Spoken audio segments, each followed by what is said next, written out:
हरे कृष्णा। वामन द्वादशी की आप सभी को हार्दिक शुभकामनाएं। आज ही वो शुभ तिथि है जब भगवान श्री विष्णु अपने वामन अवतार में प्रकट हुए थे।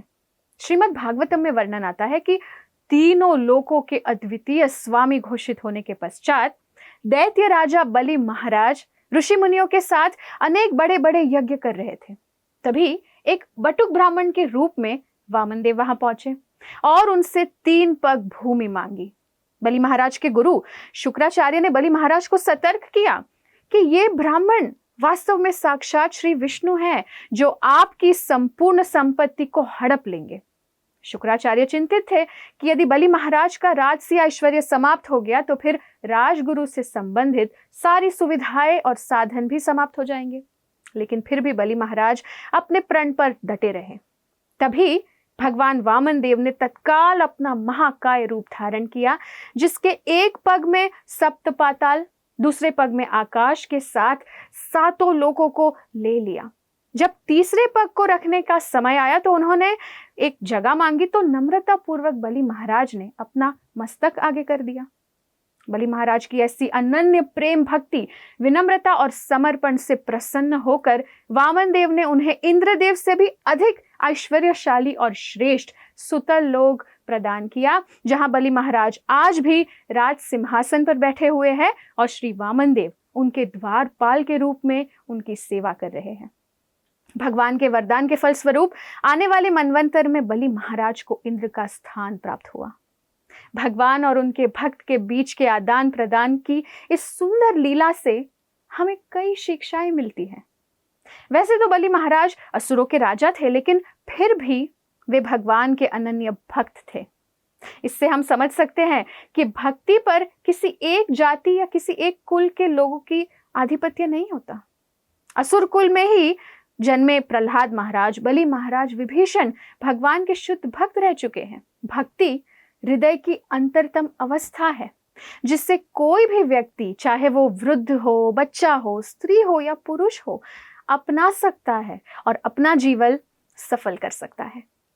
जब वामन देव के 2 पगों में बलि महाराज की संपूर्ण संपत्ति, सैन्य बल, सब कुछ समा गया था, तब बलि महाराज के पास शेष संपत्ति थी केवल अपना मस्तक, जो उन्होंने बिना हिचकिचाए भगवान को समर्पित कर दिया।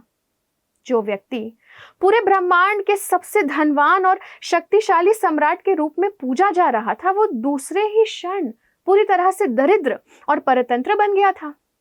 अगर हम भक्ति में प्रगति करना चाहते हैं तो हमें इस प्रसंग से कुछ सीखना चाहिए। इस भौतिक जगत में परिस्थिति एक सी नहीं रहती। ऐसे में हमें हताश, आशाहीन या उत्तेजित नहीं होना चाहिए। सबसे महत्वपूर्ण है परिवर्तन के प्रति हमारी प्रतिक्रिया। हर प्रकार की विपत्ति और अनचाही परिस्थिति को सहनशीलता से, विनम्रता पूर्वक स्वीकार कर उनका सामना करते हुए भी जो व्यक्ति भगवान के प्रति कृतज्ञ रहता है और सदैव उन पर निर्भर रहता है, वो भगवान की कृपा का पात्र बन जाता है। एक और महत्वपूर्ण बात यह है कि हर प्रकार का ऐश्वर्य होते हुए भी उसे त्याग कर वैराग्य और भक्ति को चुनने वाले व्यक्ति अति दुर्लभ होते हैं। ऐसे व्यक्ति अच्छी तरह से समझते हैं कि उनके सारे ऐश्वर्य, सारी उपलब्धियां केवल भगवान श्री कृष्ण का प्रसाद है। इसलिए वे सब कुछ भगवान की संतुष्टि और प्रसन्नता के लिए उनकी सेवा में उपयोग करते हैं, ना कि अपनी व्यक्तिगत आवश्यकताओं के लिए। इस लीला से ऐसा प्रतीत होता है कि भगवान ने बलि महाराज का सारा धन ले लिया, उनको श्रेष्ठ परिस्थिति से नीचे गिरा दिया, हर प्रकार की पीड़ाओं में उनको बांध डाला, यहाँ तक कि बलि महाराज के मित्र और सगे संबंधियों ने उनका परित्याग कर दिया। इस प्रकार भगवान अपने भक्त की कड़ी परीक्षा ले रहे थे। फिर भी बलि महाराज इन सभी परीक्षाओं में उत्तीर्ण हुए और उन्होंने माया पर विजय प्राप्त कर ली। इससे हम सीख सकते हैं कि यदि कठोर से कठोर विपत्तियों में भी हम भगवान की कृपा का आश्रय लेते हुए पूर्ण श्रद्धा के साथ ऐसी परिस्थितियों को सहन करते हैं, तो ये जो सहन शक्ति है, इससे भगवान प्रसन्न हो जाते हैं और स्वयं हमारी विजय कराते हैं। जैसे बलि महाराज को इतना श्रेष्ठ राज्य प्राप्त हुआ।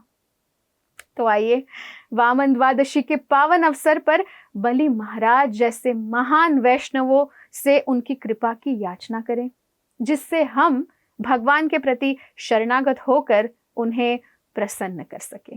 धन्यवाद। हरे कृष्णा। ऐसे ही और भक्तिमय कार्यक्रमों के लिए देखिए हरे कृष्णा टेलीविजन और इसे प्राप्त करने के लिए आप अपने केबल अथवा DTH ऑपरेटर से संपर्क करें तथा और अधिक जानकारी के लिए आज ही डायल करें 7666 839 839।